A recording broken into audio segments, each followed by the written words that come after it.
যখনই আমরা প্রতারণা নিয়ে ভাবি আমাদের মাথায় প্রথমেই আসে নৈতিকতার প্রশ্ন, তাই না? কিন্তু ব্যাপারটা কি এমন হতে পারে যে এটা আসলে যোগাযোগের একটা বিশাল খেলার অংশ, একটা কৌশলগত চাল? চলুন আজ আমরা দেখব প্রতারণা কিভাবে শুধু একটা নৈতিক ভুল নয়, বরং কখনো কখনো টিকে থাকার এক শক্তিশালী বিবর্তনীয় কৌশল হয়ে ওঠে। অনেকদিন আগে প্রাচীন গ্রিক দার্শনিক ডেমোক্রিটাস একটা দারুণ কথা বলেছিলেন। উনি বলেছিলেন, আমাদের কথা, আমাদের সিগন্যালগুলো আসলে বাস্তবতারই একটা ছায়া। মানে প্রথমে কাজটা হয় আর তারপর তার ছায়া হিসেবে শব্দটা আসে। খুব সহজ, তাই না? কিন্তু এখানেই তো আসল মজাটা শুরু হয়। কি হবে যদি ওই ছায়াটাই মিথ্যে কথা বলে, যদি একটা সিগন্যাল আর সত্যিটাকে না দেখায়? যখন কথা আর কাজের এই সম্পর্কটা ভেঙে যায়, তখন আমরা যোগাযোগের এক সম্পূর্ণ নতুন আর জটিল জগতে ঢুকে পড়ি। চলুন সেই জগতেই আজ ডুব দেওয়া যাক। আচ্ছা, যোগাযোগের একদম গোড়ায় যদি যেতে চাই, তাহলে আমাদের গেম থিওরির দিকে তাকাতে হবে। আমাদের প্রত্যেকটা কথাবার্তা, প্রত্যেকটা সিগন্যাল আসলে একটা খেলার অংশ, যেখানে সবাই নিজের লক্ষ্যের জন্য চাল দেয়। ব্যাপারটা আসলে খুব সোজা। ভাবুন, এটাই হলো সৎ যোগাযোগের ভিত্তি। এখানে একজন প্রেরক বা সেন্ডার আছে, আর আছে একজন গ্রাহক বা রিসিভার। দুজনেরই স্বার্থ এক, দুজনেরই লক্ষ্য এক। তাই প্রেরক সত্যি তথ্যটা দেয় আর গ্রাহকও সেই মতো কাজ করে, কারণ এতে দুজনেরই লাভ। তো এই খেলাটা খেলতে কি কি লাগে চলুন দেখে নিই। প্রথমে আছে স্টেট, বা ধরুন পৃথিবীর আসল অবস্থা, যেমন কাছে একটা শিকারী প্রাণী আছে। এরপর আছে প্রেরক, যে এই অবস্থাটা দেখে একটা সংকেত পাঠায়, যেমন একটা বিপদ সংকেত। তারপর আসে গ্রাহক, যে সংকেতটা পেয়ে একটা কাজ করে, যেমন গাছে লুকিয়ে পড়া। আর সব শেষে আছে পে অফ, বা পুরস্কার। পুরস্কারটা তখনই সবচেয়ে বেশি হয় যখন কাজটা আসল অবস্থার জন্য একদম সঠিক হয়। এই গ্রাফটা দেখুন, এটা দেখাচ্ছে যে বারবার খেলতে খেলতে কিভাবে সময়ের সাথে সাথে কিছু এলোমেলো সংকেত থেকে একটা সত্যিকারের তথ্য ব্যবস্থা তৈরি হয়ে যায়। তথ্য একদম শূন্য থেকে শুরু হয়ে ওপরে উঠছে। সবচেয়ে অবাক করা বিষয় কি জানেন? এই যে একটা অর্থপূর্ণ যোগাযোগ ব্যবস্থা তৈরি হলো, এর জন্য আগে থেকে কোনো ডিজাইন বা পরিকল্পনার দরকারই পড়েনি। এতক্ষণ তো সব ভালোই চলছিল, প্রেরক আর গ্রাহকের স্বার্থ ছিল এক। কিন্তু গল্পে একটা মোড় আসে, যখন তাদের দুজনের লক্ষ্য আলাদা হয়ে যায়, যখন তাদের স্বার্থে সংঘাত লাগে। ঠিক এখানেই বিশ্বাসের কাঠামোটা ভাঙতে শুরু করে। এই অবস্থাকে বলা হয় পুলিং ইকুইলিব্রিয়াম। ধরুন কেউ একজন বারবার মিথ্যে কথা বলছে। একটা সময়ের পর আপনি কি আর তার কথা বিশ্বাস করবেন? করবেন না। আপনি তার পাঠানো সব সিগন্যালকে উপেক্ষা করতে শুরু করবেন। ঠিক এটাই হয়। সংকেত পাঠানো হতে থাকে, কিন্তু কেউ আর শোনে না, কারণ বিশ্বাসটাই তো নষ্ট হয়ে গেছে। আর এখান থেকেই শুরু হয় একটা অদ্ভুত প্রতিযোগিতা, অনেকটা চোর পুলিশ খেলার মতো। প্রেরকরা আরও নতুন, আরও চালাকি করে প্রতারণার কৌশল তৈরি করে, আর ওদিকে গ্রাহকরাও সেই প্রতারণা ধরে ফেলার জন্য আরও উন্নত উপায় খুঁজে বের করে।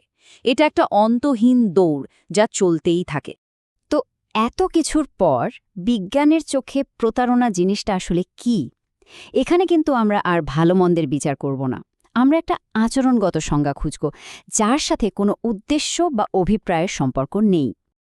গেম থিওরি অনুযায়ী কোনো একটা কাজকে প্রতারণা বলতে হলে 4টে শর্ত মানতে হবে। 1. ভুল তথ্য পাঠাতে হবে, এমন কিছু যা গ্রাহকের বিশ্বাসকে সত্যি থেকে দূরে সরিয়ে দেয়। 2. এটা হতে হবে পদ্ধতিগত, মানে এটা কোনো একবারের ভুল নয়, এটা একটা স্ট্র্যাটেজি। 3. এর মাধ্যমে প্রেরকের লাভ হতে হবে। আর 4. এতে গ্রাহকের ক্ষতি হবে, এমন ক্ষতি যেটা সে সত্যিটা জানলে এড়াতে পারত। আর এই সংজ্ঞাটার সবচেয়ে দারুণ উদাহরণ কিন্তু লুকিয়ে আছে আমাদের প্রকৃতিতেই। যেমন ফক টেইলড ড্রঙ্গ পাখি, সে অন্য প্রাণীদের খাবার থেকে তাড়ানোর জন্য মিথ্যে বিপদ সংকেত দেয়। কিংবা আরও অদ্ভুত উদাহরণ হল ফেমে ফোটল জোনাকি। ফটিরিস প্রজাতির স্ত্রী জোনাকিরা অন্য প্রজাতির পুরুষদের আকর্ষণ করার জন্য তাদের মিলনের আলোর সংকেত হুবহু নকল করে, আর পুরুষগুলো কাছে এলেই তাদের খেয়ে ফেলে। আর এই কথাটা সবকিছুই পরিষ্কার করে দেয়। ফুটরেস জোনাকি কিন্তু কোনো ভুল করছে না। এটা তার কাছে একটা পরিকল্পিত বিবর্তনীয় কৌশল, তার ডিনার জোগাড় করার একটা উপায়। তার কাছেই এই প্রতারণায় টিকে থাকার মাধ্যম। আচ্ছা, এতক্ষণ তো আমরা দেখলাম প্রতারণা কি, কিভাবে কাজ করে, কিন্তু এখন আমরা এমন একটা প্রশ্নের মুখোমুখি হতে যাচ্ছি যেটা সততা নিয়ে আমাদের সব ধারণাকে হয়তো নাড়িয়ে দিতে পারে। প্রশ্নটা একটু উস্কানিমূলক, তাই না? মানে এমন একটা জগৎ কি চলতে পারে যেখানে সবাই সবাইকে ধোঁকা দিচ্ছে? আমরা তো সবসময় ভাবি যে একটা সমাজ চলতে গেলে সততা থাকাটা জরুরি, কিন্তু গেম থিওরি কি অন্য কিছু বলছে? এই টেবিলটা একটু ভালো করে দেখুন। এটা একটা বিশেষ খেলার ছবি। এখানে প্রেরকের সবচেয়ে ভালো ফল আর গ্রাহকের সবচেয়ে ভালো ফল, মানে দুজনেরই 10 পয়েন্ট পাওয়ার ঘরগুলো খুব কম সময়ে এক জায়গায় পড়ছে। বেশিরভাগ সময়েই একজনের লাভ মানে অন্যজনের ক্ষতি। তো এই খেলা থেকে দুটো আলাদা জগৎ বা দুটো স্থিতিশীল ব্যবস্থা তৈরি হতে পারে। একটা হলো সৎসংকেত ব্যবস্থা, যেখানে প্রেরক সবসময় সত্যি কথা বলে, আর অন্যটা হলো প্রতারণামূলক ভারসাম্য, যেখানে প্রেরকরা চালাকি করে আধা সত্যি বা বিভ্রান্তিকর সংকেত পাঠায় যাতে তাদের নিজেদের লাভটা বেশি হয়। তাহলে আসল প্রশ্নটা হলো, খেলোয়াড়দের জন্য কোন জগৎটা বেশি লাভজনক? যদি তারা একবার প্রেরক আর একবার গ্রাহকের ভূমিকা পালন করে, তাহলে কোন ব্যবস্থায় তাদের গড় পুরস্কার বেশি হবে? পুরোপুরি সৎ একটা জগতে নাকি ধোঁকাবাজির জগতে? উত্তরটা হয়তো আপনাকে বেশ অবাক করবে। এই নির্দিষ্ট খেলাটায় প্রতারণার জগতে খেলোয়াড়দের গড় পুরস্কার হল ৯, আর সৎ জগতে মাত্র ৬। হ্যাঁ, অবিশ্বাস্য হলেও সত্যি।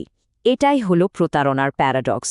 মানে এমন পরিস্থিতিও সম্ভব যেখানে সবাই যদি সবাইকে নিয়ম করে ধোঁকা দেয়, তাহলে মোটের ওপর সবারই লাভ হয়, একটা পুরোপুরি সৎ জগতের চেয়েও বেশি। এই বিশ্লেষণটা আমাদের একটা গভীর প্রশ্নের সামনে এনে দাঁড় করায়। তাহলে ভাবুন তো, যদি প্রতারণায় একটা স্থিতিশীল আর জেতার কৌশল হতে পারে, তাহলে আমরা আমাদের জীবনে প্রতিদিন যে খেলাগুলো খেলি, কাজের জায়গায়, সম্পর্কে, দর কষাকষিতে, সেগুলো আসলে কিসের খেলা? আমাদের সংকেতগুলো কতটা সৎ আর কতটা কৌশলগত?